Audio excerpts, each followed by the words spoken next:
Has come. Let's give this. You want a sound check? Yeah.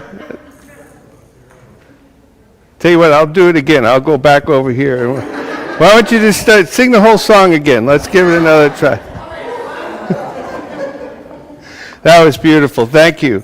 I love that line that says, "Dance, dance a dance, and sing a song of joy." Right? Gladness. Sing a song of gladness. It's such a wonderful and glad day today. It's so wonderful to see everybody here and to be with you this morning. My name is the Reverend Ed Proulx, and I am the minister here. Welcome, welcome, welcome to this homecoming celebration. For those of you who are new here and maybe visiting, we would invite you, if you would like to get to know a little bit more about us, you will see that there are yellow cards in the pews, and we have some volunteers holding up the yellow cards. If you fill in the yellow card, we will put you on a mailing list so you can know more information about us, and it would also give us the opportunity to know more about you, which is what we're here for and why this place is such a wonderful spiritual home to so many people. For those of you gathering online, we welcome you as well. After services here, Maryland Rainbow will establish a Zoom room that you can meet in. The link to the Zoom room is in the email that got you here in the first place, so go there. For everybody here today with us in the pews, we are celebrating homecoming, which in this congregation means hot dogs, which is new. I had not known that before. And we have a hot dog bar, which I also have never seen before.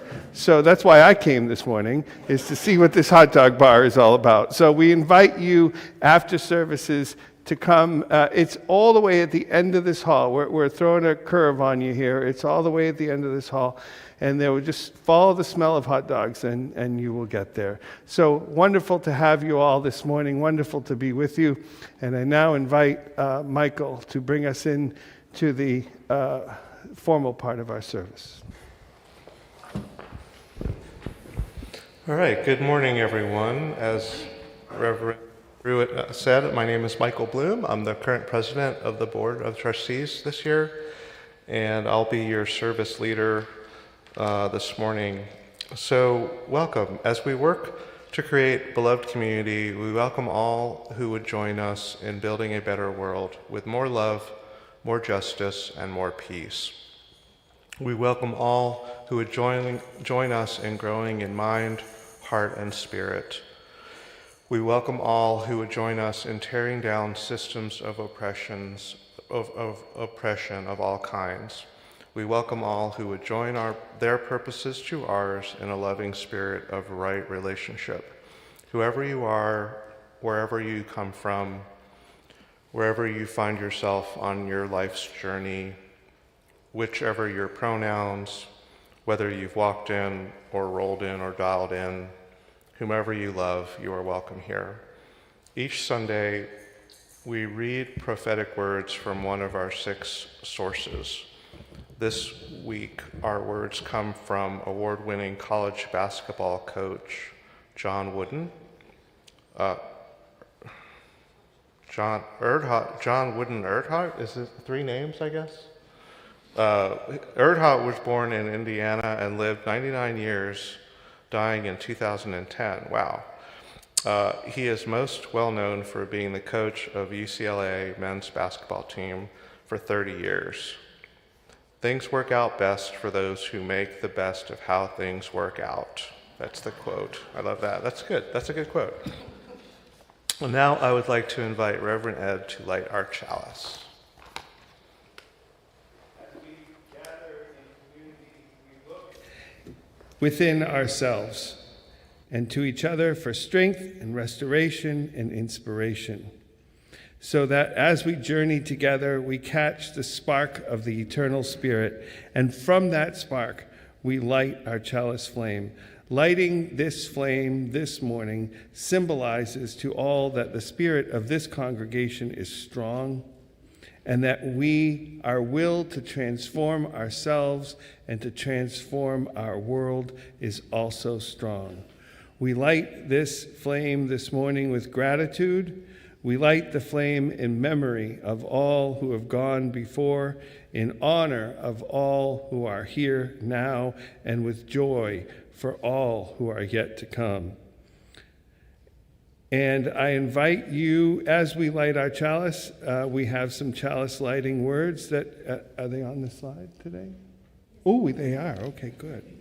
As I light the chalice, I invite you to read the chalice lighting words this month, which come from the book of Ecclesiastes in the Hebrew Scriptures. And this is the Message translation and paraphrase.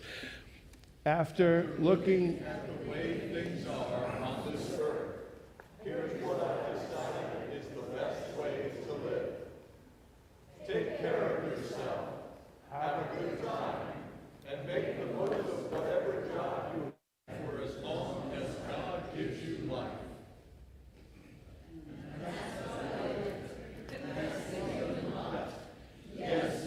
We make the most of what God gives, both in the bounty and in the capacity to enjoy it, accepting what's given and delighting in the work.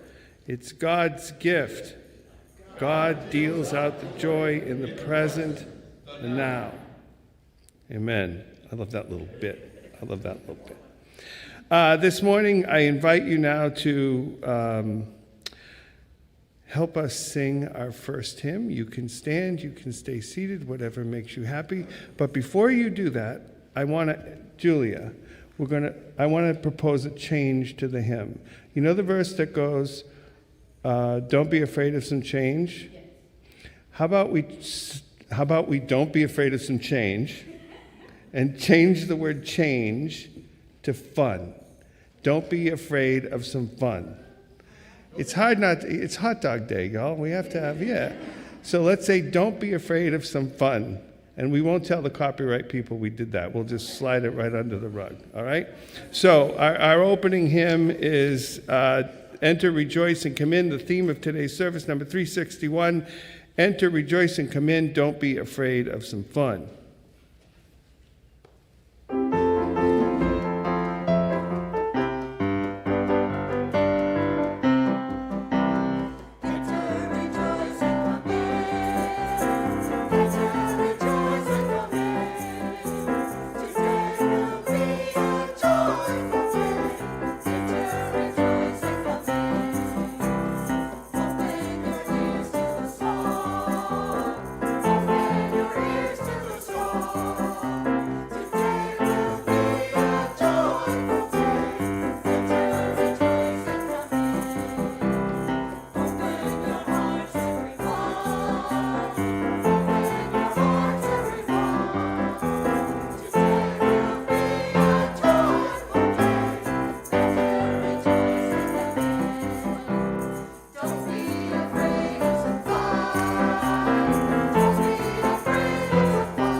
Woohoo!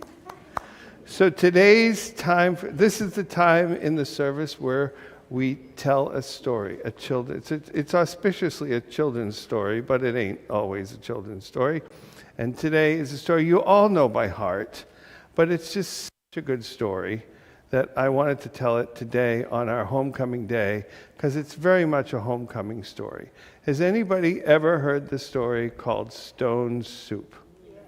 Everybody, okay, so then you can all help me tell this story, right? I'll tell the framework and you guys add, well, you'll know where to add, okay? So at one point, a long time ago, there was a village, and this village was suffering from a drought and a lack of food. So there wasn't much food in this village. And these two visitors wandered into this village and on their way, and they said, "We're hungry travelers. We don't have any food. Do you have any food?" And one villager said, "We don't even have any food for ourselves. We can't give food to visiting strangers." And so they went to a second house, and the second house said the same thing. "We don't have any food for ourselves." And they slammed the door, because there's nothing more dramatic than a slamming door. And they went to the next house, and the third house said the same thing. "We don't have any food for ourselves." So these two traveling people said, what kind of village doesn't have any food for itself? This is a strange village, absolutely a strange village. So these two strangers got a big old pot and filled it with water and built a fire right in the middle of the town. They did this, right in the middle of town, and they put the pot on the fire, and they started to boil the water, cook the water. You don't cook water. Boil the water, get the water hot. And people started coming out to see what they were doing, because who boils a pot of water in the middle of the town square? That's not something you do, right? So people came out to see. And these travelers said, "Oh, we're making hot water soup." And they said, "Would you like a cup of hot water soup?" So they took a ladle and they gave a little hot water soup to one of the people. And with people, "This is just hot water." "Right, it's hot water soup." And that person said, "Hang on just a minute." And they went into their house And they came back with an onion. And they said, here, this will give your hot water soup some flavor. So the two travelers peeled the onion up and threw it in the hot water soup. And now they ladled out the onion. Now the onion soup, it was now onion soup, onionish soup. And they ladled out the onion soup to some more people that had come and said, you know what? Wait. I have, and this is where you can help, I have a few potatoes. So she went to her house and she came back with a few potatoes, and they washed them up and they cut them up and they put them in the soup, and now they had onion and potato soup. And they ladled it out to the next person that was there, who said, well, this is good, but wait a minute, I know, I have carrots. Rutabaga, you're just trying to get me to... Hang on a minute. Carrots. So the same thing happened. They went and they got the carrot and they cleaned them all up and they put them in the soup. And that, oh, this is getting better. And then someone said, rutabaga. Yes. Thank you very much. Rutabaga. Rutabaga. And they did what you have to do to a rutabaga. I don't know. It's like a fat carrot, right? Yeah, I don't know what it is. Okay, and they put that in there. And the soup just getting better and better. And then the next people said, oh, wait, I have rosemary. That's very good. So they put rosemary in there, and now it had some flavor. It was rutabaga rosemary soup at this point. And then someone said, salt. They put some salt in there. And it's getting better all along. And then by the end of the time, they had a big old bucket of soup. And everybody in the village who thought they had nothing to eat, all these people who together thought they had nothing to eat, sat and had soup together on a glorious day. And the two travelers had soup with them. And that is the end of the story. Is that a good story? I love that story. I do love that story. Okay. I invite Michael to read the offering. All right. Like many communities of faith, Emerson collects an offering each week. But our offering is not for us, not for our congregation, it's to give to others. And our church, of course, everyone knows, is supported by pledges. And you'll be hearing about that later in the fall. Just reminder. And we also know that giving to others is transformative and important for our values. So 75% of today's offering will go to share to English as a second language, our own program here at Emerson. And the remaining 25% of our offering will go to Interfaith Ministries Meals on Wheels, which provides on average 5,000 meals every day to Houston's homebound seniors. And there are many ways to give: checks, cash, right here in the baskets, digital methods, texting, going to the website, etc. I think all that information will be on the screen. And so, yeah, please join me in contributing. I'm sorry? Sunday school. Oh, and now it is time for all of the kiddos to go to adult ed, religious education for the kiddos. Please follow Jill. She knows where she's going.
This is the time in our service where we enter into our quiet time, a time of meditation, a time of prayer, and a time of careful contemplation. Please make yourselves comfortable in a position that feels grounded and centered. Close your eyes if you want to. Keep them open if you want to.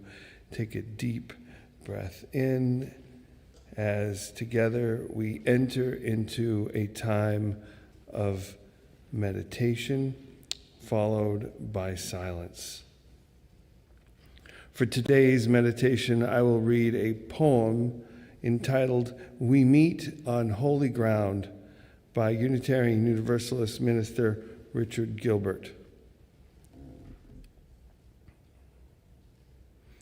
We meet on holy ground, brought into being as life encounters life, as personal histories merge into the communal story, as we take on the pride and pain of our companions, as we separate selves, become community.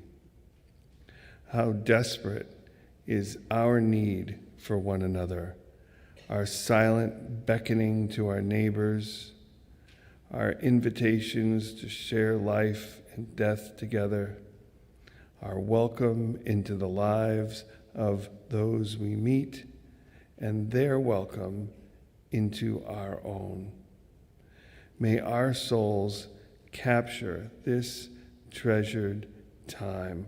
May our spirits celebrate our meeting in this time and in this space, for we meet on holy ground.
Amen, my friends, and blessed be. Now invite Michael with our reading. So our second reading today is from a well-known poet, Robert Frost, who lived much of his life in New Hampshire during the 20th century. And this is not A Road Less Traveled, which is the one I know the best.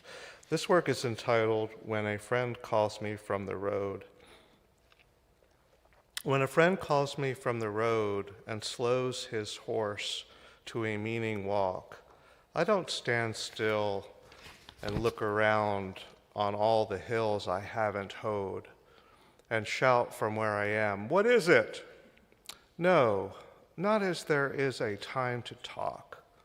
I thrust my hoe into the mellow ground, blade up and 5 feet tall, and plod. I go up to the stone wall for a friendly visit.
This morning on this homecoming, we pause to honor Emerson's founding members. You want me to stop? There we go. I want to thank the tech team. Our tech team is on vacation. Our tech team is on vacation in Colombia, so we have some substitute tech people this morning who are doing a bang-up job as their minister wanders around the stage, not telling them where he's going or what he's doing. And I'm sorry, this was supposed to be a serious part of the service. This morning on this homecoming, we pause to honor Emerson's founding members. We are so happy this morning that one of them was able to come. Joanne Hendrick is here with us this morning, and I took my glasses off. I can't find her. Oh, there she is. Thank you, Joanne.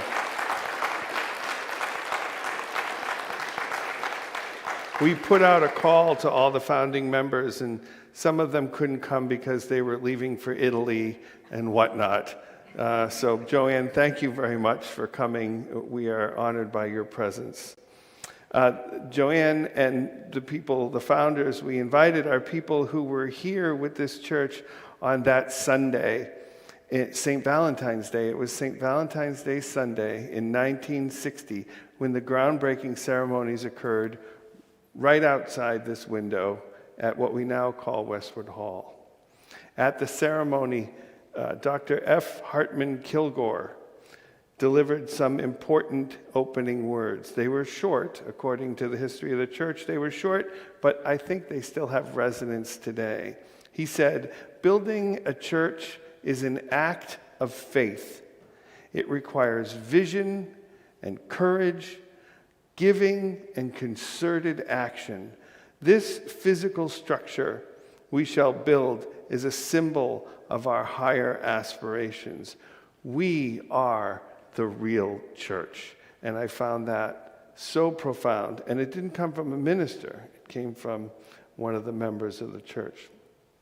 To put that a little bit in perspective, just 8 years earlier, First Church Unitarian had started, and it had grown so quickly that Second Church in Houston was needed. Reverend Horace Westward, who was the minister over at First Church and the person for whom Westwood Hall is named, I presume. I don't think you have two Westwoods, right? So at that time, the wave of Unitarianism, the wave of liberal religion went very, very quickly. So they quickly filled up one church in Houston, and 8 years later needed a second church. And this was the home of the second church. He said, "Building a church is an act of faith.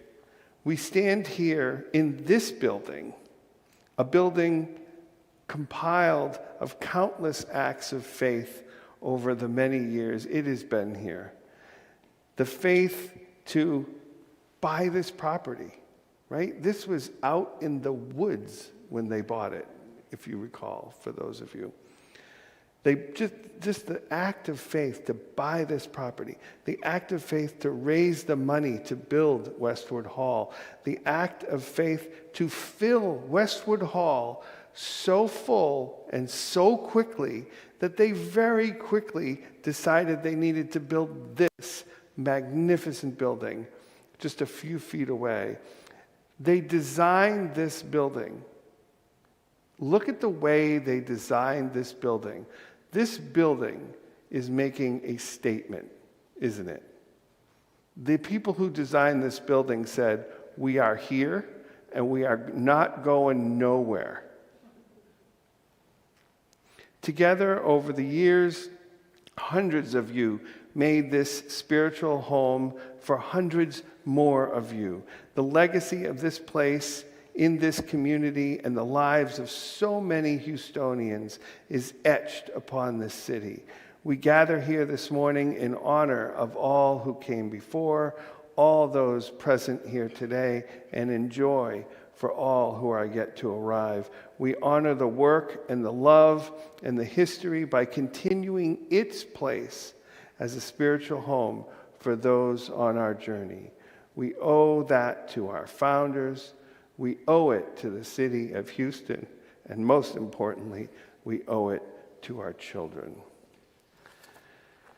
I invite you now to help me with this reading. It is a responsive reading, but it is a backwards responsive reading. You will start it and I will answer it. And what you will say is you will say, we create a web of life.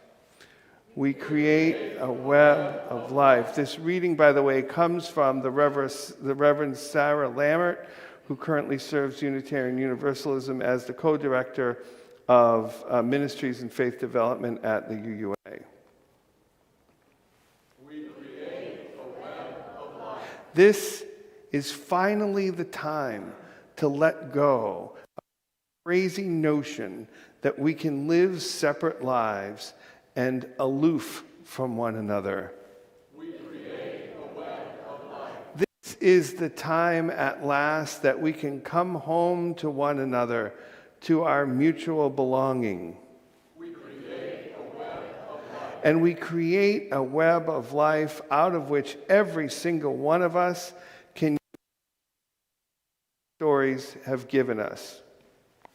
We create a web of life. Every part of our lives, even the cruelty, even the abuse, even the addictions, even the loneliness, even the failures. A web of life is created within which you can rest in that knowing. Because out of that, you can act. Out of that, all power is yours. Out of that, you travel light. Out of that, you can step forward. Let every encounter be a homecoming as we step forward now for the healing of our world. The world that is not going to be saved by good people or noble people. The world that is going to be healed by ordinary people like you and like me, who are not afraid of pain, who are not afraid of loving each other. Amen. And thank you to Reverend Lammert. So I want to tell you a story, and it is a hot dog story. My mother said to me as I was leaving the house today, she said, "Do you have a hot dog sermon?" And I said, "Well, actually, I do." This is at a church that I was affiliated with some years ago. And here's the way the story goes. There was the summer when the minister was off. They had asked someone in the congregation to speak, and this small group of people who were very interested in ethical eating. Do you remember the whole ethical eating thing? Yeah, I know it still exists, although you don't hear about it as much anymore. It was a bigger deal like 10 years ago or so. I guess the pandemic wiped that out too. So ethical eating is all about knowing where your food comes from and eating correctly and eating the right way and anti-cruelty. And it's a very wide-ranging thing, but it was very popular in Unitarian Universalism. It was presented, there were several presentations of it in the GA in Charlotte. So shortly after that, this small group of people at this congregation led a Sunday service about ethical eating. And it was a very nice service, I hear. I don't know, I wasn't there. And that was that. A few months later, the church decided, completely independent of any of this, the church decided to have some sort of party. And at that party, they served hot dogs. And this is where it gets ugly. And you laugh, but it's kind of not. Funny. So the people who did the ethical eating service, I'm going to put this politely, they flipped out.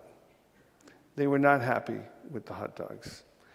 The people who put on the hot dogs, the people who arranged for everything, they didn't make a connection between the two.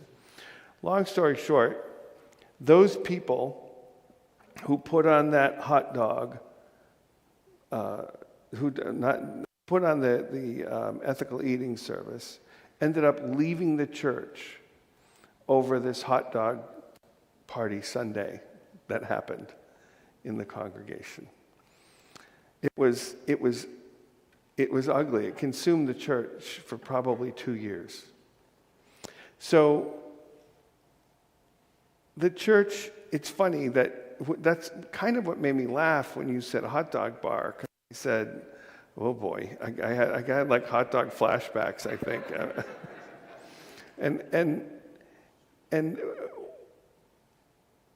it was funny to me because the thing that's bringing you together right now was the very thing that ripped this church apart, right? Stupid hot dogs. So there's something to be said. One person blamed the actual hot dogs. And I remember this whole conversation about, well, if we'd not bought the hot dogs at Walmart, if we just bought the hot dogs someplace else or something, it would have been all right. And then there was this whole thing. So what's funny to me is that what's keeping you together today is what ripped this congregation apart. The thing, my friends, have you heard the saying, the thing is never the thing? The thing was not hot dogs, and I think you all know that. The thing went longer and deeper than that. But when you look at a successful church like this one, when you look at a strong and successful church like that, and I will say that church has healed itself and it is doing quite well right now. But it was a 5-year-long speed bump. When you look at a successful church like this one, when you start sort of peeling back the layers of that onion that went into the stone soup, right? When you start peeling it back, when you peel back, you dig past the things that people think make a church great.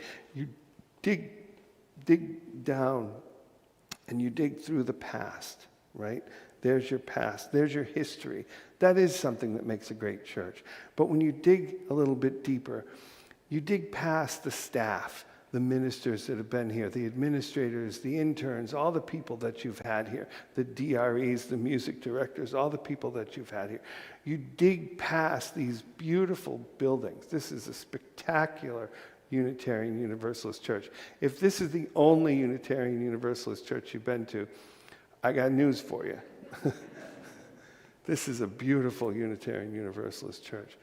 When you dig past the day-to-day busyness of what it means to be in a church, someone had to set up the hot dog dinner today. Someone, and I know they worked very hard, moved tables and got hot dogs, and this is a lot of work. When you dig past all of the stuff that you think makes church great, what are you left with? What's under there? Right? And to me, what's under there is love. Right? It's people and it's love. Right? I don't think the people who moved the tables this morning did it because they love tables. I don't think the people who brought the hot dogs in the crock pots did it because they love hot dogs, although I don't, maybe. But I didn't think they did it because they love hot dogs. I think they did it because they love you and they love this place. And it is an important place to them, and they wanted to show it. And that's not the only reason why coming into community is good. Love is good, we know that, right? Love is good for you. Love fills you. Love makes you feel, either when you feel it or when you feel it given toward you. Love is a wholesoming thing. It brings you whole. It almost like turns you from a balloon into an inflated balloon, right? It makes you solid, it makes you strong. But that's not the only reason why community is good for you. I want to read this little bit right here. This is from a guy named Robert Putnam, Professor Putnam. He was born in 1941, so he's currently 82 years old. He's a political scientist at Harvard, and this is his most famous work. And some of you may actually have heard of it. It's called Bowling Alone. It was a significant essay that was later turned into a book.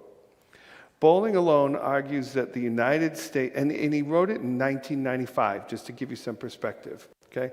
Bowling alone argues that the United States has undergone unprecedented collapse in civic, social, associational, and political social life in the 1960s, since the 1960s, and that this collapse has serious negative consequences.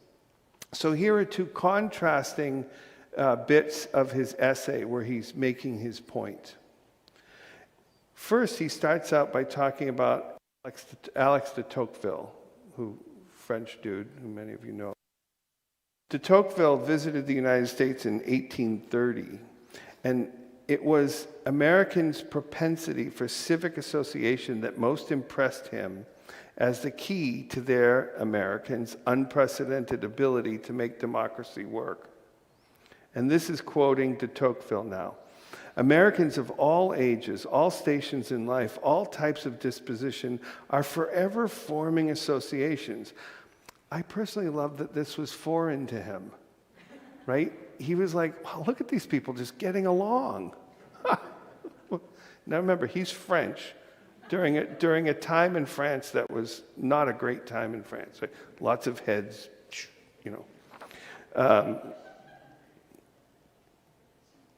There are not only commercial and industrial associations in which all take part, but others of 1,000 different types: religious, moral, serious, futile, and very general, and very limited, immensely large, and very minute. Nothing, in my view, deserves more attention than the intellectual and moral associations in America. Again, this was foreign to him. It doesn't sound foreign to you, does it? Now he's making his point. So the first point he makes is that relationships are important. And then he pivots. So he was quoting de Tocqueville before.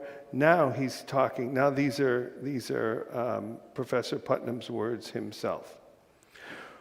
Researchers in such fields as education, urban poverty, unemployment, crime control, and drug abuse, even health, have discovered that successful outcomes are more likely in civically engaged communities. Similarly, research on the varying economic attainments of different ethnic groups in the United States have demonstrated the importance of social bonds within each group. My very unscientific response to this is, duh, you do better when you're in a loving community. But this is so hard, so easy to forget, because being in community is a lot of work. Just talk to the people who sang in the choir this morning. Talk to the people who get the hot dog dinner ready for us. Talk to the people who are out back with the kids. Talk to the poor tech team who are freaking out. Talk to the musicians who are here. There is work, and each one of you sitting in these pews delivers a part of yourself in love to this congregation. So this congregation, what is the foundation of this congregation? The foundation of this congregation is not the concrete on which the building sits. The foundation of this congregation is the love, is the interconnected web of all being, especially the being of the people in this room. And I want you to think about that principle just for a second, because it's a wacky little principle when you really think about it.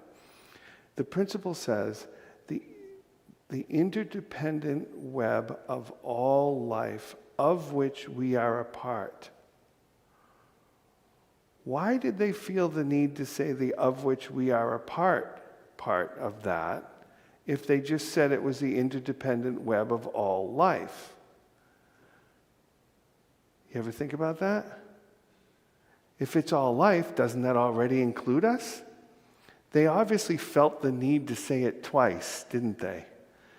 Right? It's the interdependent web of all life, of which we are a part. It's like, don't forget, you're part of it too. And it's important. It's important to remind people that that interdependent web of life is not over there. It's right here. There is a connection between me and you. There's a connection between me and you. There's a connection between you and him. And it goes on and it goes on.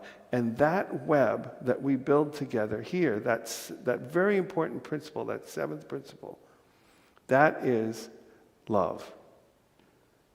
That is what makes this church what this church is. That what makes this community what this community is. Love. And I will tell you, we have gone through this change in the way we behave together. We have Facebook now and all this other stuff. But the truth is, there is no digital substitute for a hug. Right? So when you see each other today and you're grabbing your non-ethical hot dogs, I'm sure we have ethical hot dogs. We only have the ethical hot dogs. Don't worry about it. Give each other a little hug today while you're out there. And may all of this and may all of the love that we share together be so for now and for all time to come. Amen. Amen. And now, more singing. That's the good part, isn't it?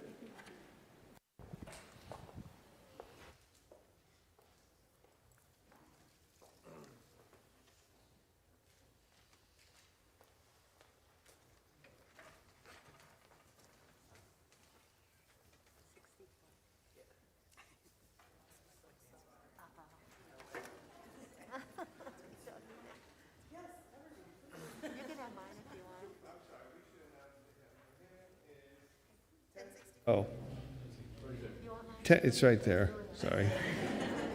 1064.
Thank you so much for joining us for homecoming and for hot dogs. So happy that you're here. Obviously, those on YouTube or Zoom can hop on the social hour that is being hosted by Marilyn. And just a few quick announcements. One is that the Long Range Planning Task Force, incidentally, if you're on that planning task force, go ahead and stand up for a second. I just wanted to acknowledge everyone's hard work on that group. The tech team is also long-range planning. Awesome. And so they have been hard at work looking at all of the finances and data and membership and ideas, and they've got a survey out. It came out in Wednesday's e-blast. So please respond to that survey to provide your input. This is just one of the methods of input that they're getting from the congregation. So I encourage everyone to do that. And also, the last announcement that I have here on the list is that we're going to do hot dogs down the end of the hallway. So join us for that, and we will see you then.